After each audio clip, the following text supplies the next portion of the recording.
तो मेरा नाम लक्ष्मण कुमार वर्मा। बच्चे स्वागत करता हूं आपका हमारे चैनल वर्मा अकेडमी में। बच्चों आज की वीडियो इंपॉर्टेंट है, जरूर ध्यान से देखना। आज मैं बात करने वाला हूं बच्चों 80% मार्क्स कैसे आएंगे आपके अक्टूबर एग्ज़ाम में।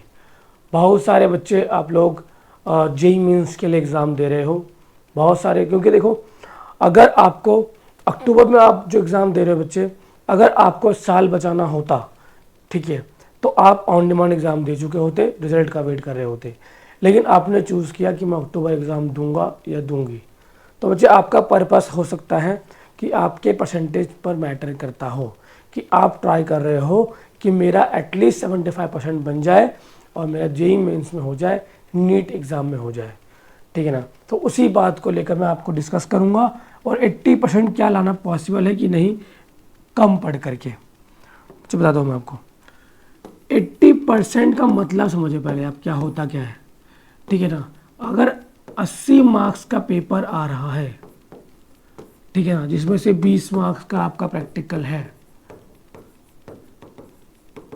ठीक है, यहां से अगर आप 18, 19, 17 ये स्कोर करते हो जो कि नॉर्मल है, जो कि नॉर्मल है, तो यहां से 80% कैसे बनेगा हमारा। तो आपको बस इस 80 में से एटलीस्ट बच्चे आपको 60 मार्क्स स्कोर करना पड़ेगा। क्या 60 मार्क्स लाना आसान है कि मुश्किल है? अगर 80% के लिए सोच रहा हूँ तो इजी है। अभी 60 मार्क्स को हम ब्रेक डाउन करते हैं। कैसे, देखो ज़रा, 1 से लेके जो 18 क्वेश्चन होते हैं वो आपका MCQ होता है।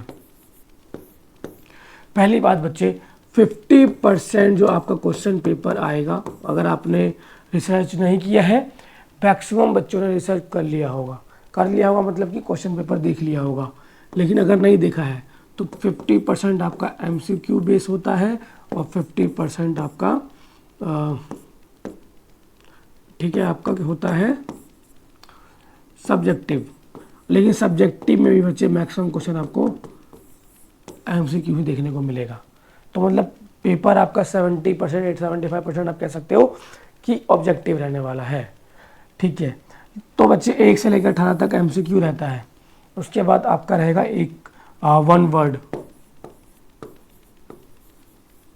इसके अंदर आपका बच्चे फिल इन द ब्लैंक्स भी आता है।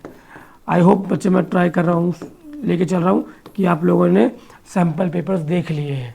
सैम्पल पेपर नहीं पता आपको, अब तक नहीं मिला है, तो बच्चों यूट्यूब पे या फिर बच्चे आपको गूगल पर या फिर आजकल चैट GPT जेमिनी है, वहाँ पे आपको क्वेश्चन पेपर आसानी से मिल जाएगा।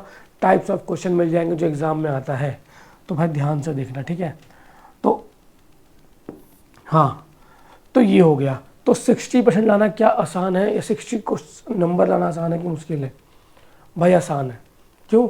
आपको सिर्फ क्वेश्चन पेपर पर ध्यान दे के जाना है। Try to solve maximum question paper. मैं हर वीडियो में ये बात बोल देता हूँ कि भाई बच्चे बहुत इंपॉर्टेंट है ये क्वेश्चन पेपर को सॉल्व करना, क्योंकि आप रेगुलर स्टूडेंट नहीं हो। NIOS एक ओपन बोर्ड है और ओपन बोर्ड के अंदर ना टीचर आपको जानता है ना आप टीचर को जानते हो, ठीक है ना। ऐसा हो रहा होता है, नहीं आपने रेगुलर स्टडीज़ करी है NIOS के अंदर, तो आपको पता ही नहीं है कि कौन सा बुक्स लगने वाला है, कौन सा सिलेबस है, कौन सा क्वेश्चन आता है, एंड बहुत कुछ सवाल आपके मन में होता है जिसका जवाब आपके पास नहीं होता है। खुद से जवाब निकाल सको तो बहुत बढ़िया है, लेकिन नहीं निकाल सकते तो सिर्फ सॉल्व द क्वेश्चन पेपर को सॉल्व करना है। अब बोलोगे सर पेपर तो आता ही नहीं है, तो मुझे सॉल्व करने का मतलब ये नहीं होता है कि मैं 3 घंटे बैठ जाऊँ और सॉल्व करने लग जाऊँ, 3 घंटे बैठ जाऊँ और पेपर सॉल्व करने लग जाऊँ, पर ऐसा नहीं होता है। आपको क्या करना है, आपको चीटिंग करनी है। एग्ज़ाम से पहले चीटिंग करनी है। इन द सेंस सिंपल है कि आपको देख के सॉल्व करना है, देख कर सॉल्व करना है। 4 से 5 पेपर देख के कर लो और बाकी 1 से 2 पेपर अपने आप को टेस्ट की पहचान लो कि मैं कितना पानी में हूँ, ठीक है ना, कितनी कैपेबिलिटी है मेरे को अपने आप को क्वेश्चन सॉल्व करने में। तो इससे आपका ना टेम्परामेंट बन जाता है। चलो ठीक है बच्चे, क्वेश्चन पेपर से सॉल्व कर लिया मैंने, मेरी तैयारी हो गई है। क्या सब मैं सिर्फ क्वेश्चन पेपर सॉल्व करके चला जाऊँ एग्जाम देने के लिए? हाँ जा सकते हो, अच्छे मार्क्स आ जाएंगे, 75%, 80% नॉर्मली आ जाता है। NIOS के अंदर बहुत लोग बोलते हैं परसेंटेज नहीं आते, लेकिन बच्चे ऐसा नहीं है, 95, 90 अच्छे परसेंट भी आते हैं, ठीक है ना, ऐसी कोई दिक्कत नहीं है। और बहुत बच्चे बोले सर एडमिशन लेना है मेरे को, तो बच्चे एडमिशन हो गया है क्लोज़, अक्टूबर 2026 में एडमिशन ले सकते हो आप, अक्टूबर 2026 में, 2026 में एडमिशन ले सकते हो। बट लेकिन अप्रैल में भी नहीं हो पाएगा क्योंकि एडमिशन का डेट निकल गया है। तो बच्चे आप बहुत से बोर्ड में एडमिशन ले सकते हो। मैं आपको किसी अदर ठीक है अदर वीडियो में आपको समझा दूंगा इसके बारे में। अपने टॉपिक पे आ जाते हैं बच्चे कि भाई सर मैंने पेपर सॉल्व कर लिया है, क्या मेरे 80% बन जाएंगे? तो हाँ भाई बन जाएंगे, just solve the question paper. Question paper को सॉल्व कर लो, प्रीवियस ईयर क्वेश्चन पेपर को। जितने आप क्वेश्चन प्रीवियस ईयर वाले लगाओगे, ठीक है ना, एक रूल होता है 80-20 का। क्या होता है? 80-20 का रूल होता है, ठीक है ना। चाहे आप एग्ज़ाम कुछ कोई भी दो, 80-20 का रूल होता ही होता है। तो भाई मतलब 80% क्वेश्चंस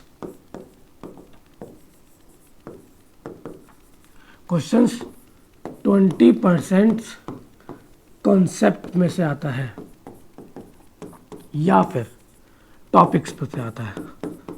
मैं बच्चे मुझे पता है मैक्सिमम स्टूडेंट आप साइंस के स्टूडेंट होंगे, ठीक है ना, साइंस या फिर कॉमर्स वाले होते हैं, ठीक है ना। आर्ट्स सब्जेक्ट तो बच्चे इजी होता है, लेकिन आपके लिए भी है। अगर मैथमेटिक्स का एग्ज़ाम दे रहे हो, फिजिक्स, केमिस्ट्री, कॉमर्स का बच्चा बिजनेस स्टडीज़ का पेपर दे रहा होगा, बिजनेस का पेपर दे रहा होगा, या फिर अकाउंट का पेपर दे रहा होगा, है ना, हिस्ट्री या फिर पोल। जनरली इन्हीं सब्जेक्ट के बच्चों ने एग्ज़ाम दे रहे होंगे, बाकी का तो आपने TOC ले लिया होगा अगर आप CBSE बोर्ड से हो। और बाकी आप 5 सब्जेक्ट में एग्ज़ाम दे रहे हो तब भी आप मैथमेटिक्स, फिजिक्स, केमिस्ट्री, आपको क्या करना है, पहले MCQ की प्रैक्टिस करना है। Try to solve maximum MCQs, जितना MCQ सॉल्व कर सकते हो। देखो बच्चे, सिलेबस फिक्स है, टॉपिक फिक्स है, आपको वही टॉपिक्स में से बार बार सवाल पूछा जाएगा। तो क्या होगा, देयर इज़ 100% चांसेस, 100% चांस है, चांस क्या गारंटी मैं ले रहा हूँ, लिख के दे सकता हूँ कि क्वेश्चन रिपीट होगा। हर टॉपिक क्योंकि सेम है, हर क्वेश्चन पेपर में पेपर रिपीट होने वाला है। तो अगर मैं 50 या फिर 100, जो 100 क्वेश्चन ले लो, चलो 100 क्वेश्चन ले लो आप, कोई ज़्यादा बात नहीं है, 100 क्वेश्चन MCQ के। अब कौन से वाले क्वेश्चन रहेंगे? जो कि रिपीट हुआ है, जो पिछले 4 सालों में रिपीट हुआ है, ऑन डिमांड के एग्जाम में और एकेडमिक एग्जाम में। अब ऑन डिमांड का सिलेबस अलग नहीं होता है, सेम ही रहने वाला है। तो जो रिपीट हुआ है वही मैं कर लूँगा, तो यही आने वाला है। फिर आप कहीं आपको दिक्कत होगा ही नहीं, ठीक है ना। और क्वेश्चन पेपर सॉल्व करोगे, try to solve case study, case study भी एग्जाम में आता है, ठीक है ना। तो बाकी आपकी प्रॉब्लम सॉल्व हो जाएगी, इतना ही था। और 80% के 90% भी लाना आसान है, बट पता क्या होता है, कभी कभार स्मार्ट वर्क करना होता है। हाँ देखो बच्चे, हार्ड वर्क करने वाला बच्चा हमेशा आगे रहता है, ठीक है ना। लेकिन बच्चे अगर बहुत बच्चे तो मजबूरी में फेल हुए होंगे, या फिर कंपार्टमेंट आया होगा, ठीक है ना, कोई काम कर रहा होगा, जॉब कर रहा होगा, या फिर किसी अलग अलग कारणवश वो फेल हुआ होगा। लेकिन अगर बच्चा फेल हो गया है तो भाई 90% भी लाना आसान बात है, अगर जो तरीके बता रहा हूँ फॉलो कर लिया तो।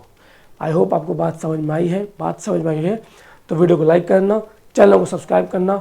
मिलता हूँ नेक्स्ट वीडियो में, तब तक के लिए बच्चे जय हिंद बच्चे।